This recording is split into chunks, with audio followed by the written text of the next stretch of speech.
O Alienista, capítulo 1 e 2, versão moderna e adaptada. Na pacata cidade de Itaguaí, onde a vida corria tranquila e as fofocas eram o maior entretenimento, um homem apareceu para agitar tudo: o doutor Simão Bacamarte. Médico respeitado, estudou nas melhores universidades de Portugal e voltou ao Brasil decidido a fazer algo grandioso. Mas não queria só cuidar de febre e dor de barriga. Queria estudar o cérebro humano, entender o que fazia alguém ser considerado louco.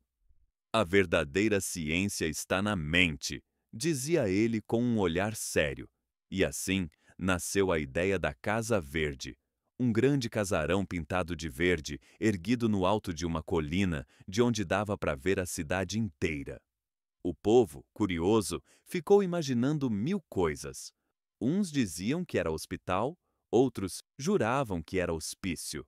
O boato crescia mais rápido que carrapato em cachorro de rua. Bacamarte era viúvo, mas resolveu casar de novo. Escolheu Dei Evarista, uma senhora muito elogiada por ser saudável, sem tendências histéricas e completamente equilibrada. Sim, ele escolheu a esposa com critérios científicos, mas depois de algum tempo, concluiu que ela era equilibrada até demais. Segundo ele, alguém tão perfeito assim não poderia gerar filhos. Ou seja, até a sanidade virou defeito. Mesmo assim, sua obsessão crescia. Conseguiu apoio do presidente da Câmara, do padre Lopes e até do boticário Crispim Soares. Todo mundo achou que o projeto era importante. Afinal, quem não quer entender melhor os mistérios da mente humana? A inauguração da Casa Verde foi um evento. Discursos, música, fogos. Parecia que estavam abrindo um shopping. Só que, no lugar de lojas, tinha quartos acolchoados. Logo começaram as internações. Gente que falava sozinha, que ria sem motivo, que via coisa onde não tinha. Tudo ia parar lá. A cidade ficou assustada, mas confiava no médico. Só que, depois de um tempo, o Dr. Bacamarte começou a internar pessoas normais. Mas seu Joaquim é só teimoso, doutor, não é louco! A teimosia, minha cara senhora, pode ser um indício de desequilíbrio mental.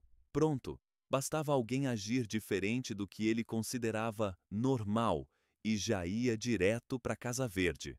Foi assim que o barbeiro Porfírio, que falava alto demais, foi internado. O escrivão que gostava de poesia, internado. A viúva que chorava demais. Também, a cidade começou a ficar em alerta. Todo mundo se vigiando com medo de fazer algo que parecesse fora do padrão. As ruas ficaram mais silenciosas, os olhares desconfiados. E a pergunta surgiu: será que o Dr. Bacamarte ainda sabe o que está fazendo? Ou ele é o mais doido de todos?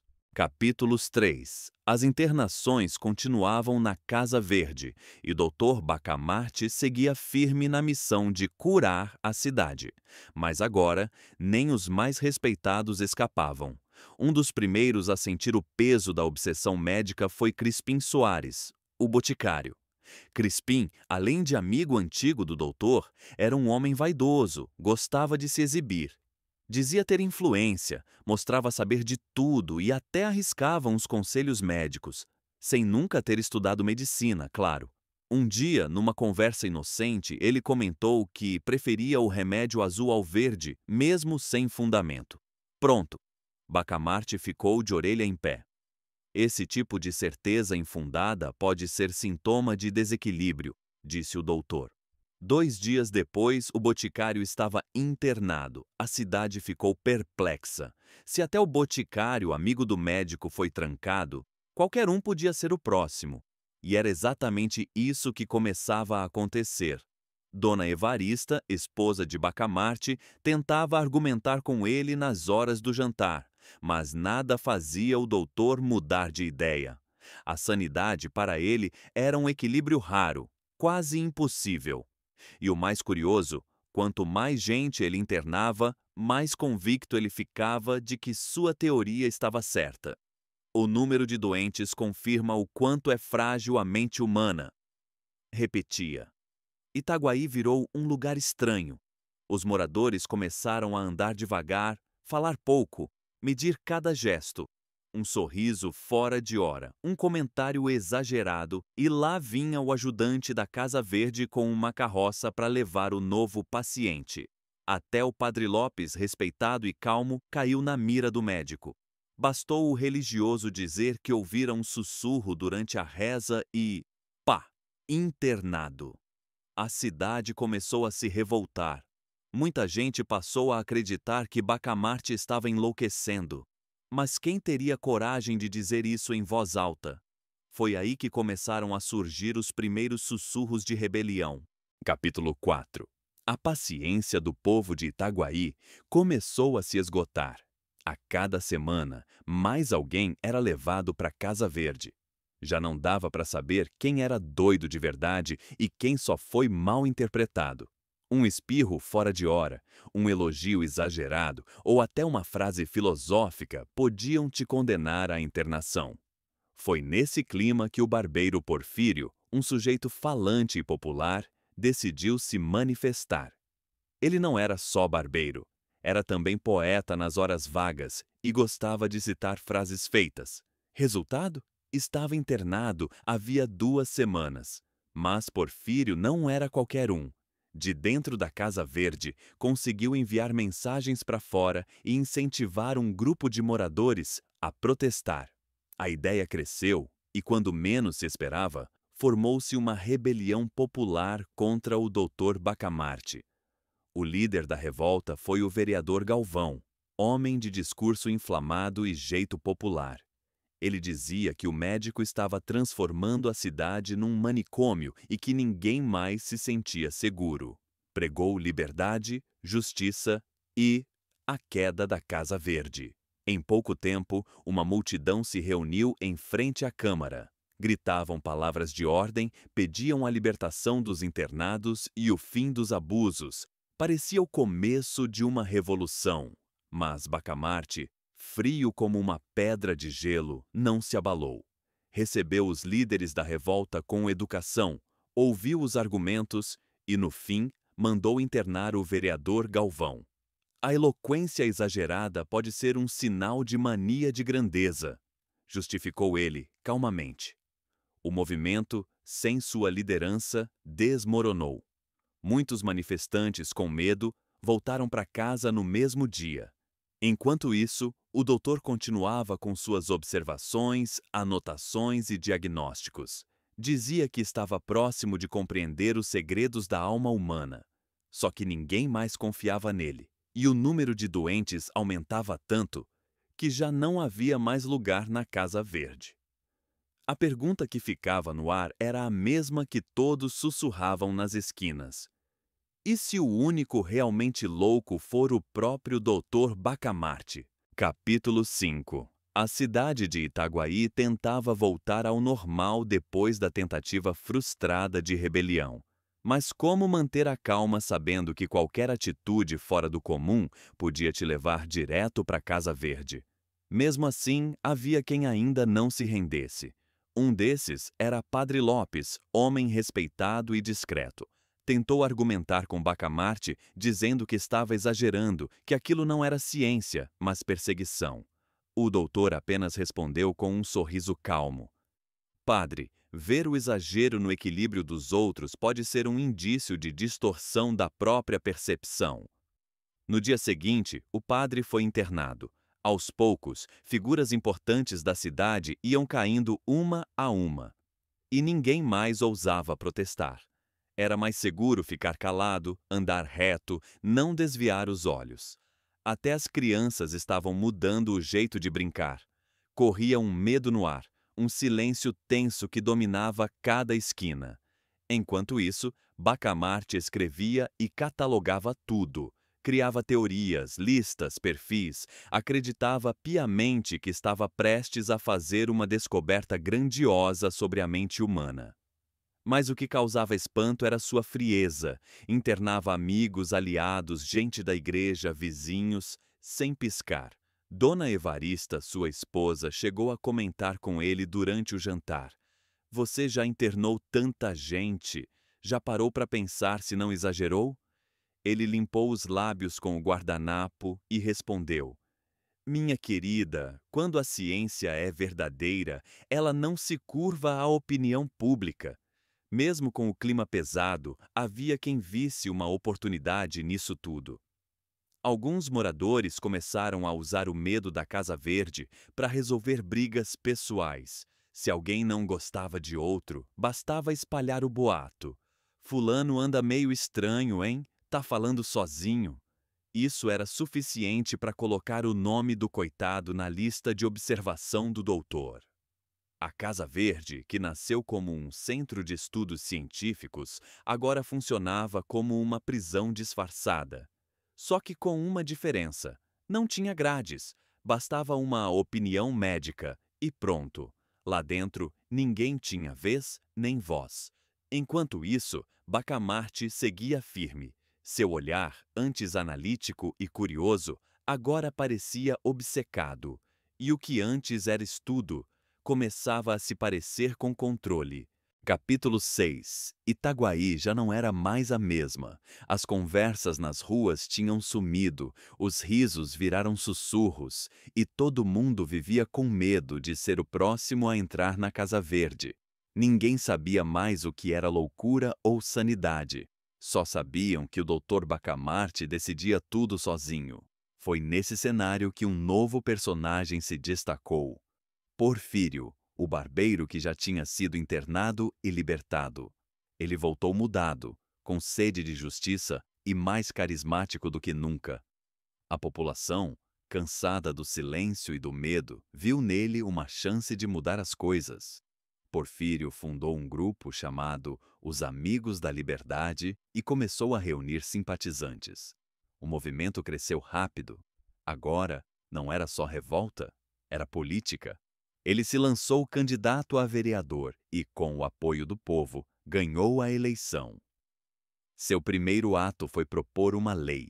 A Casa Verde precisava ser supervisionada por uma comissão popular. Nada de Bacamarte mandar sozinho. O projeto causou alvoroço e, mesmo com resistência, foi aprovado.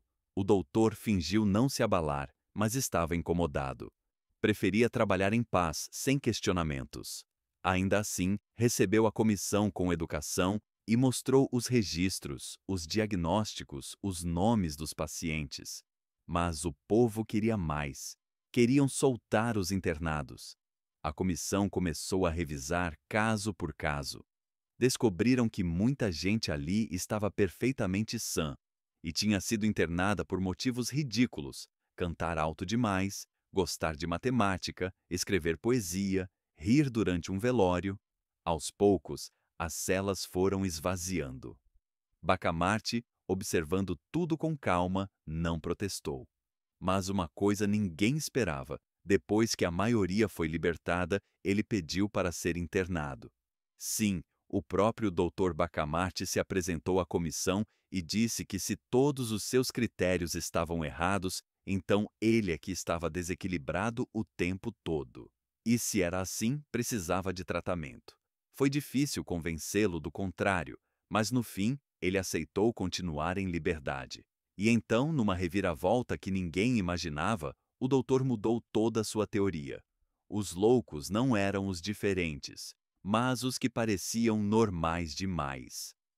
Aqueles que nunca demonstravam emoção, que nunca se irritavam ou exageravam, esses sim poderiam estar reprimindo algo grave.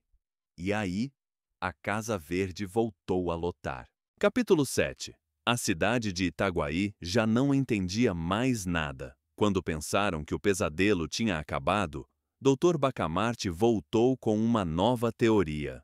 Os verdadeiros desequilibrados eram aqueles que pareciam equilibrados demais. Segundo ele, a ausência total de emoções era um sinal de perturbação profunda, como um rio que parece calmo por fora, mas esconde uma correnteza violenta no fundo. E assim, os tranquilos, sensatos e controlados começaram a ser internados. A Casa Verde voltou a ficar cheia, mas agora com pessoas que, até então, eram vistas como exemplos de bom senso. O silêncio da cidade foi substituído por um clima de confusão total. Ninguém mais sabia como agir, o que sentir ou o que esconder. Estavam todos perdidos dentro do labirinto mental de Bacamarte. O curioso é que, apesar das críticas, ninguém conseguia provar que o doutor estava errado. Seus argumentos eram sempre lógicos, suas observações detalhadas e seus relatórios impecáveis.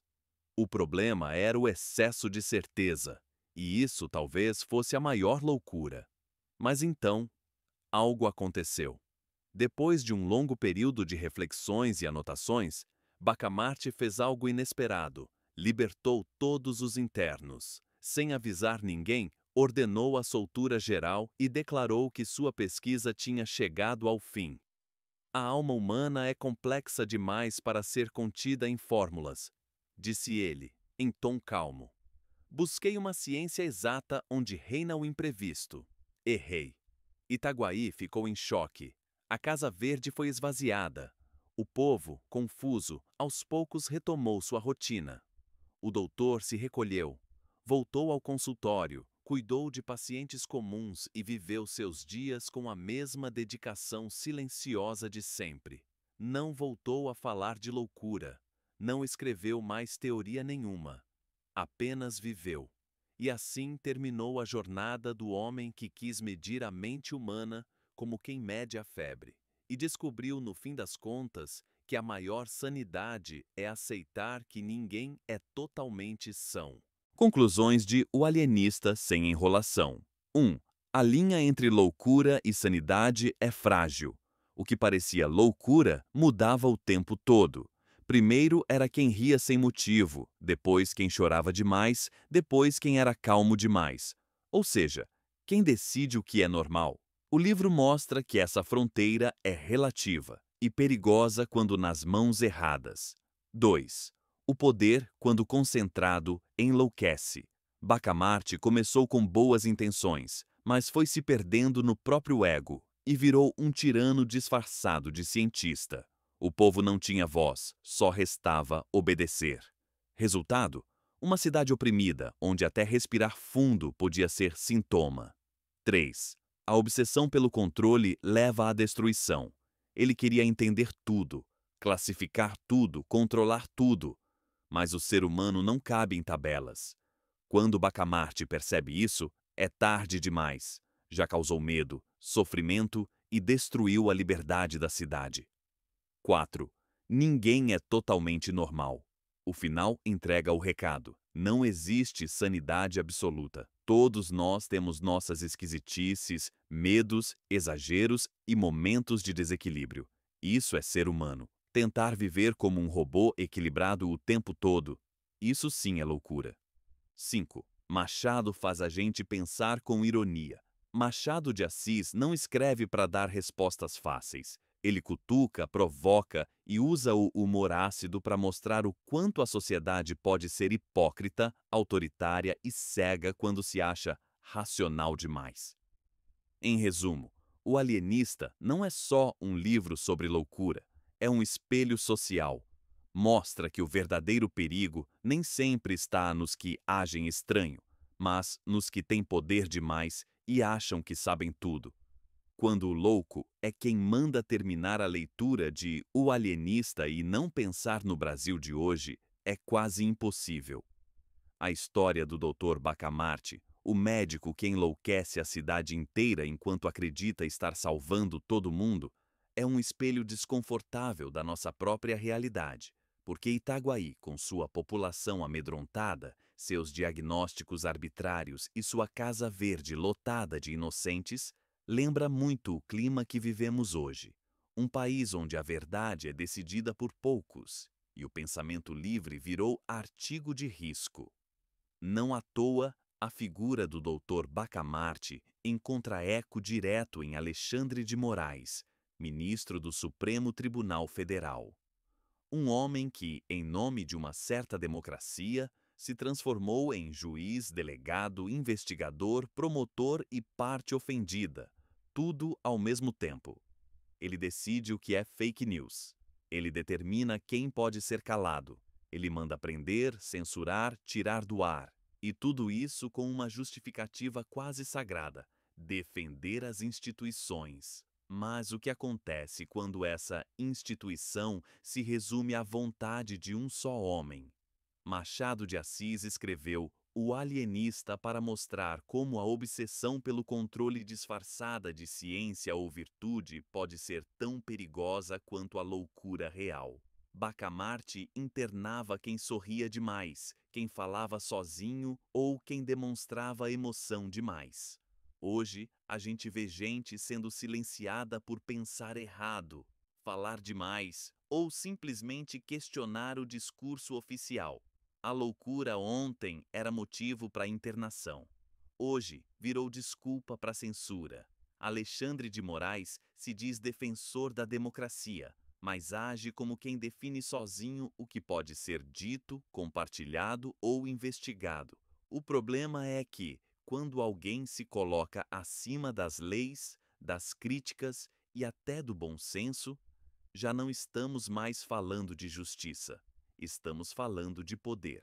E aí, voltamos à pergunta central do livro: quem é o verdadeiro louco? O povo que pensa por conta própria ou o homem que acredita ter o monopólio da razão?